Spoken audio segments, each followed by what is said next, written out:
그럼 저장된 이 정보를 활용해서 통계 처리도 한번 해 보겠습니다. 자, 통계 처리를 해야 되는데 통계 처리하기 위해서는 통계 패키지가 필요한데요. 통계 패키지를 만들 수 있는 방법, 통계 패키지를 만들 수 있는 방법 한번 보면, 자, 한번 여기서 보면 구글 쪽에 한번 가볼까요? 구글. 통계 패키지를 이 파이썬에서는 여러 가지를 쓸 수 있겠지만 판다스를 이제 많이 쓰니까 요 판다스를 이용해 가지고 데이터 처리를 해 보겠습니다. 여기서 이름이 보면 파이썬 데이터 어널리시스, 그러니까 데이터 분석 패키지입니다. 데이터 분석 패키지인데 인스톨하는 방법은 pip 인스톨하고 판다스라고 쳐주면 이제 끝이 나는 거고요. 그 다음에 이제 여러 가지 이제 내용들이 방대하게 있습니다. 이걸 우리가 다 해볼 수는 없기 때문에 여기에 있는 그 기본적인 내용들만 한번 확인을 해 보겠습니다.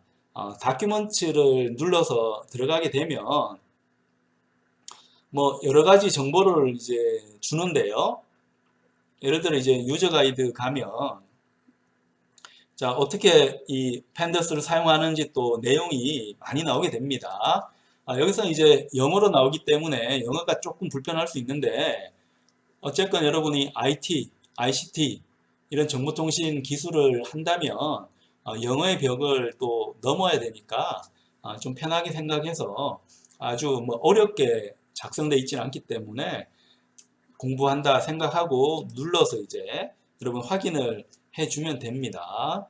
그래서 판다 쓰고 싶으면 그 판다스를 그냥 임포트를 그냥 하면 됩니다. 임포트를 하면 되는 거고, 우리가 이제 관심 가지는 거는 자, 판다스는 자기 자체적으로 이제 데이터를 생성해서 여러 가지 처리를 할 수 있지만 우리는 그런 부분보다는 PostgreSQL에 있는 데이터를 내가 가지고 와서 통계 처리해서 의미 있는 정보를 사용자에게 보여주겠다.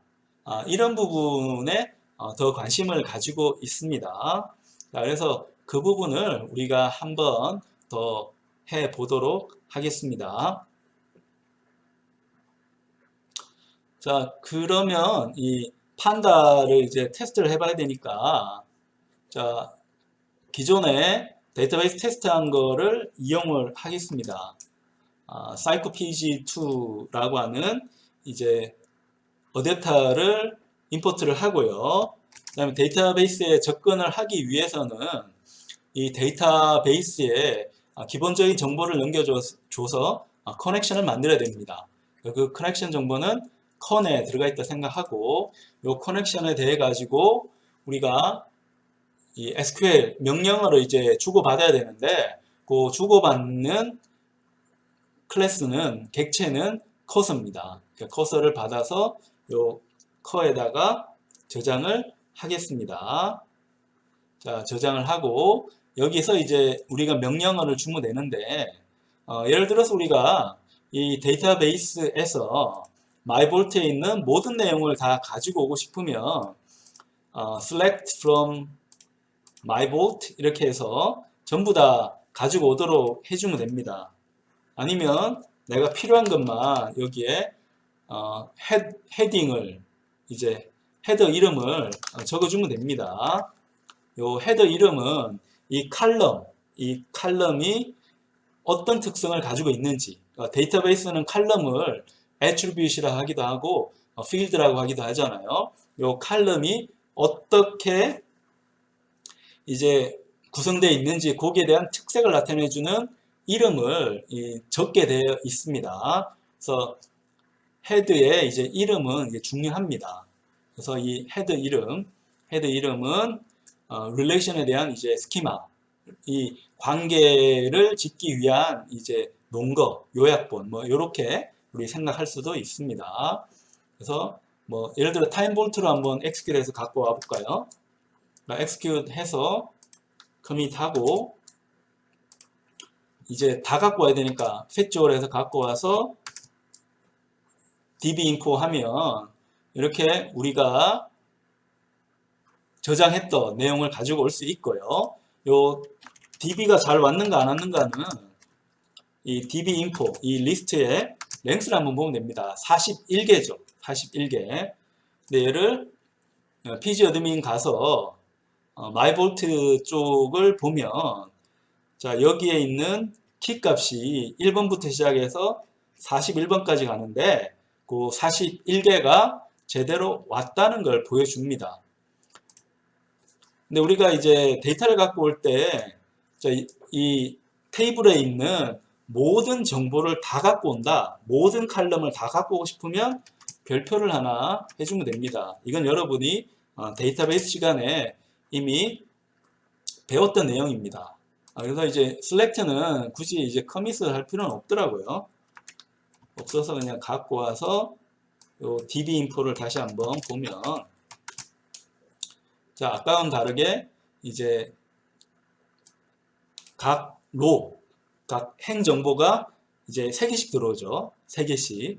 요 행은 우리가 레코드라고 하기도 하는데 어쨌건 요 행 쪽에 정보가 이제 칼럼 개수니까 3개만큼 이제 들어오게 됩니다. 뭐 이거 어떻게 처리할지는 여러분이 이제 선택을 하는 겁니다. 키값까지 다 갖고 올 건지 아니면 뭐 타임 볼트로 이제 갖고 올 건지 뭐 이런 거는 여러분이 선택해서 이제 가지고 오면 됩니다. 근데 우리가 이제 목표로 하는 거는 판다스라고 하는 데이터 분석 툴에 있는 기능을 한번 써보는 건데 이 기능을 쓰기 위해서는 데이터베이스에 있는 정보가 판다스로 이제 넘어와야 되잖아요. 요 판다스는 데이터 구조가 이 테이블, 릴레이션하고 이제 완전 동일합니다. 완전 동일한데 사용하는 방법, 이름 이런 게 약간 다릅니다. 이 판다 쪽에서는 자 여기에 있는 행과 열 정보, 행과 열 정보가 이제 모여있기 때문에 우리가 데이터베이스에서는 테이블 아니면 뭐 릴레이션 이런 표현을 썼잖아요. 근데 이 판다스에서는 요 데이터베이스에서 특히 릴레이셔널 데이터베이스에서는 테이블 릴레이션이라고 썼는데 우리가 쓰는 지금 판다스에서는 똑같긴 한데 이름을 데이터 프레임으로 정했습니다. 데이터 프레임. 데이터에 대한 틀이라고 해서 데이터 프레임이라고 이름을 정한 것 같습니다. 그래서 여러분이 공부할 때 우리가 기존에 알고 있던 내용들하고 현재 알고 있는 내용하고 얘를 비교해서 공부를 하면 좋습니다. 그래서 예를 들어 우리 지난번에 했던 거 한번 보면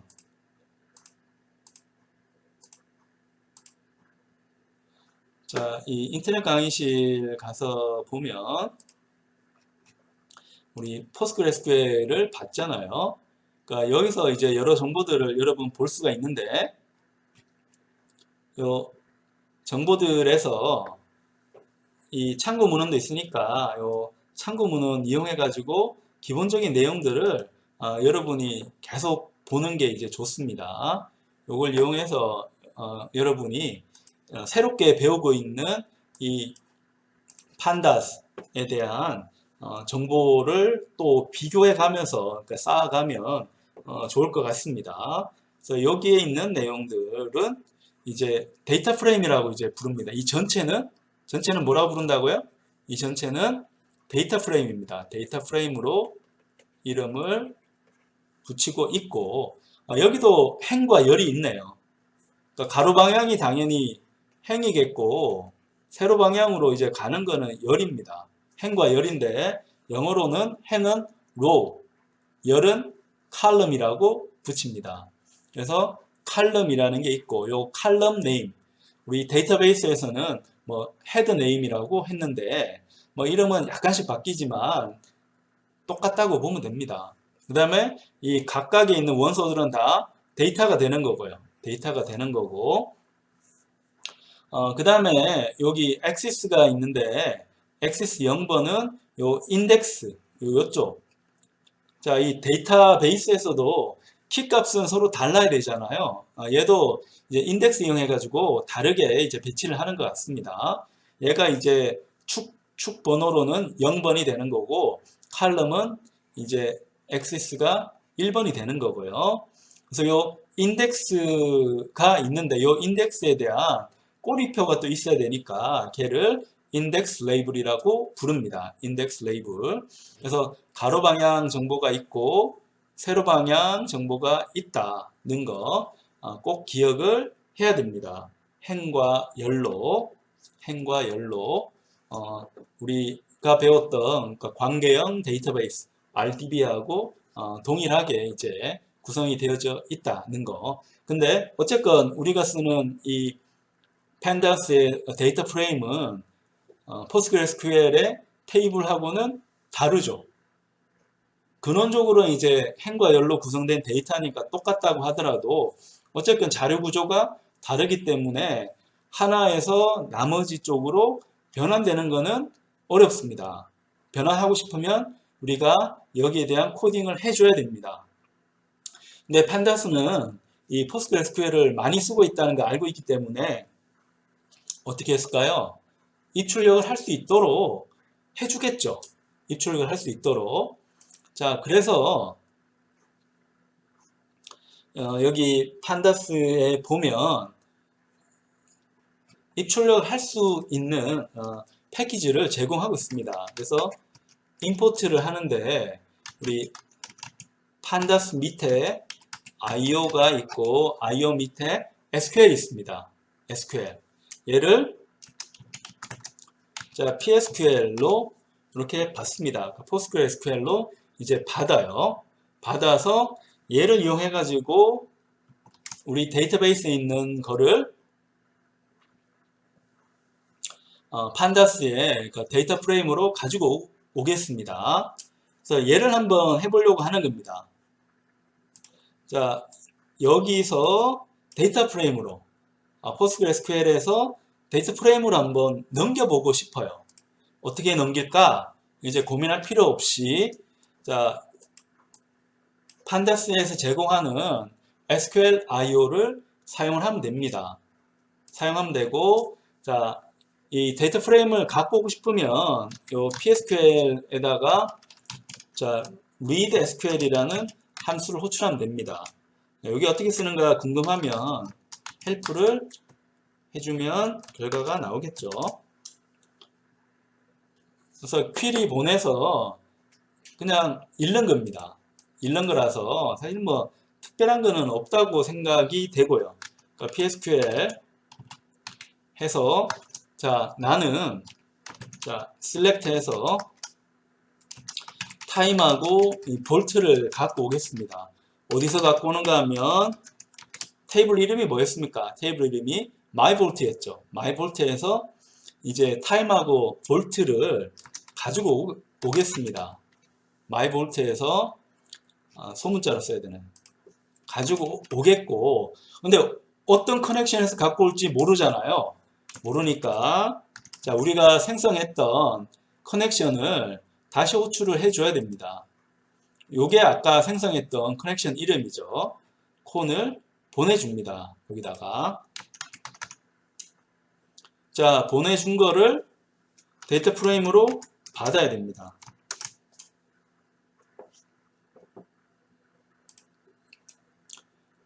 자, 여기 보면 pandas IO SQL 얘가 컬러블이 아니라고 하니까 자, 이쪽에 아까 함수 이름을 이제 적었어야 되는데 그게 사라졌네요. 여기 read SQL 얘를 이제 호출을 했어야 되는데요. 얘를 다시 호출을 합니다.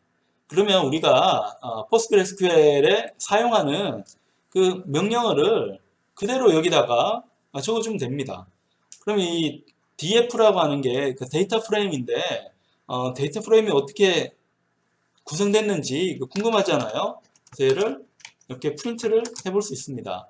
자, 프린트하면 자, 앞에 인덱스가 있고 여기 칼럼이 있고 여기에 돼 가지고 값이 40. 근데 시작을 0번부터 했으니까 사실은 41개가 온 거죠. 41개가 온 겁니다. 그래서 그걸 우리가 확인을 했고요. 근데 이렇게 보면 좀 예쁘지가 않잖아요. 이걸 예쁘게 보는 방법들이 있는데 이 데이터 프레임을 위한 함수와 변수가 뭐가 있는가 궁금하면 어떻게 하면 됩니까? 파이썬에서는 dir을 해보면 됩니다. dir을 하면 굉장히 많은 변수와 함수를 볼 수 있습니다. 꽤 많네요. 굉장히 많은 변수 함수가 있는 거고 이 중에서 우리 몇 가지만 테스트를 해 보겠습니다. 그럼 여기서 우리가 보고 싶은 게 자, df.head라고 한번 쳐봅니다. 그럼 뭔가 아까보다는 더 깔끔하게 뭔가 예쁘게 나왔죠. 예쁘게 나왔는데 5개밖에 안 났어요. 이건 디폴트 값이 5개만 출력을 하는데 앞에서부터 5개입니다. 그래서 이름이 헤드입니다. 앞에서부터 5개. 그럼 나는 41개가 필요합니다. 어떻게 하면 됩니까? 41이라고 적으면 되겠죠. 41. 그러면 41개의 정보를 볼 수 있습니다. 근데 끝에서 5개 보는 것도 있겠네요. 그러면 헤드 반대는 테일이니까 끝에서부터 10개를 한번 보겠습니다. 10개 보면 31번부터 40번까지 타임하고 볼트에 대해서 얘는 데이터베이스에 있었던 이 헤더 네임이죠. 헤더의 네임, 헤더 네임이 그대로 딸려왔습니다. 그래서 펜다스로 데이터를 바꾸었습니다. 데이터를 바꾸어서 우리가 이제 이 데이터 프레임에 있는 여러 함수 이용해 가지고 데이터 분석, 통계 처리를 할 수가 있는데요. 일단 우리 측정값에서 최대값을 한번 뽑아 볼까요? 최대값 뽑는 함수는 요 df.max라는 함수가 있습니다. 자, max를 뽑으면 자, 타임은 요만큼, 볼트는 요 정도, 그 다음에 데이터 타입은 float 64다 라는 게 나오는데 자, 이렇게 해서 보는 거는 참 좋은데 나는 궁금한 게 자, 시간의 최대값도 알고 싶고 전압의 최대값도 알고 싶은데 나는 플롯으로 받고 싶습니다. 플롯으로. 어떻게 하면 될까요? 자, 그럼 요 맥스 값은 이제 칼럼으로 얘를 타입을 한번 볼까요? 타입으로 보면 이제 데이터 프레임은 시리즈로 이제 넘어오게 됩니다. 그러니까 시리즈로 넘어오니까 자, 얘를 이제 시리즈로 받아서 한번 처리를 해 보겠습니다. 맥스 값을 받았는데 얘의 0번은 뭐가 될까요? 0번 하면 얘는 숫자 큰 거 보니까 시간이죠.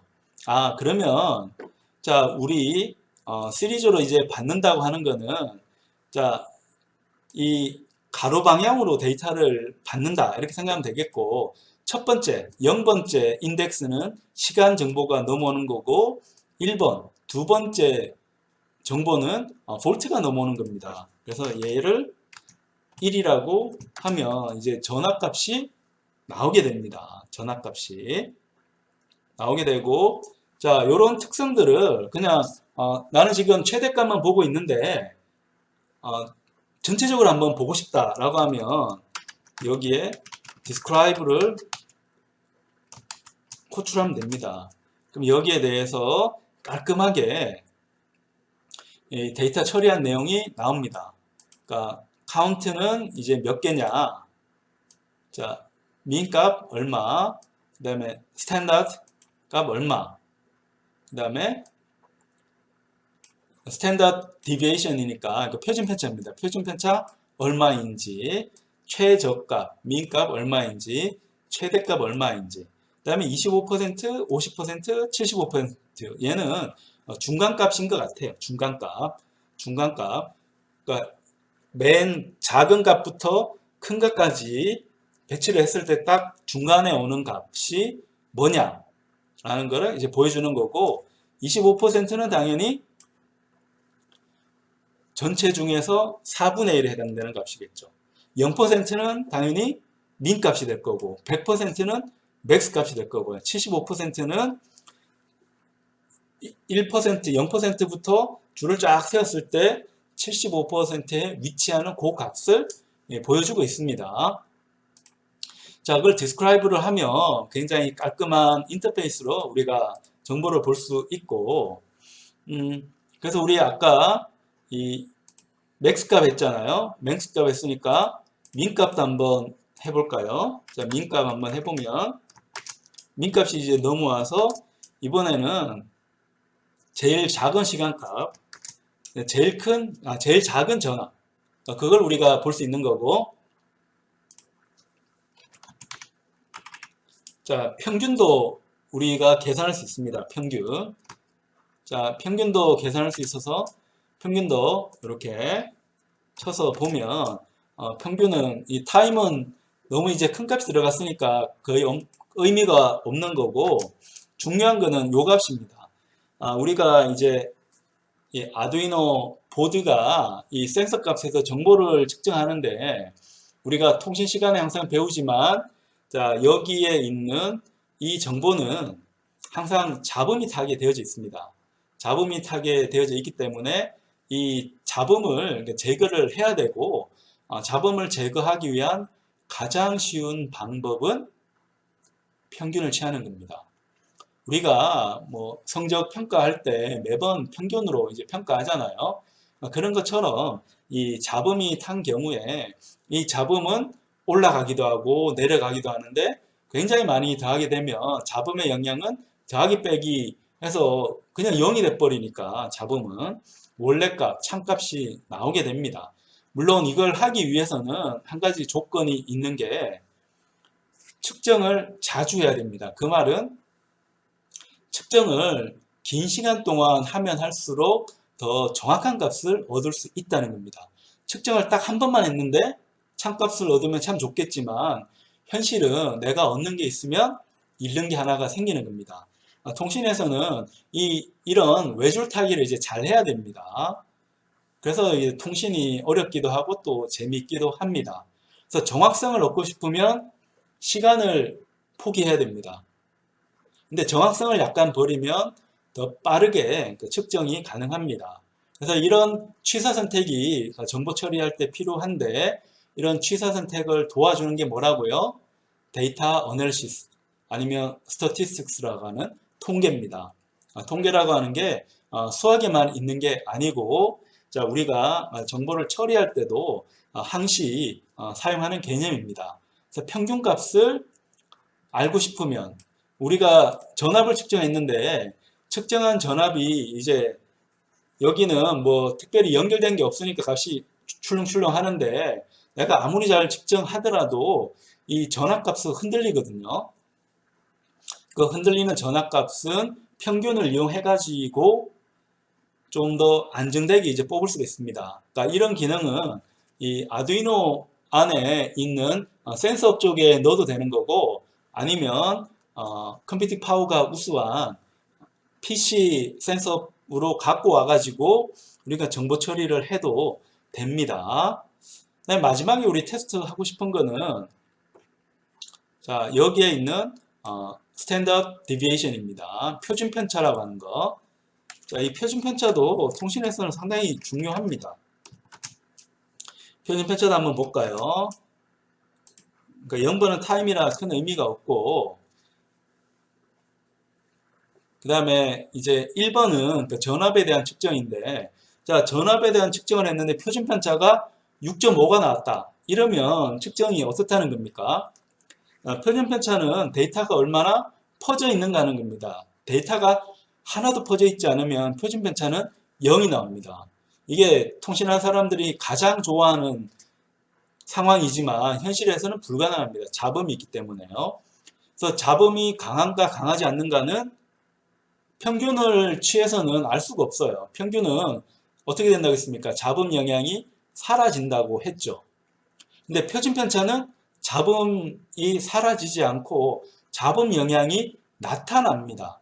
잡음이 크면 클수록 어떻게 될까요? 표준 편차는 커집니다. 잡음 때문에 원래 창값은 3.5V 정도인데 잡음으로 인해 가지고 값이 출렁출렁 왔다 갔다 하는 겁니다. 근데 잡음을 우리가 최대한 줄이게 되면 표준 편차는 줄어들겠죠. 그래서 그런 상황을 판단하고자 할 때 사용하는 게 여기에 있는 스탠다드 디비에이션, 스탠다드 디비에이션이라는 표준 편차의 개념이 됩니다.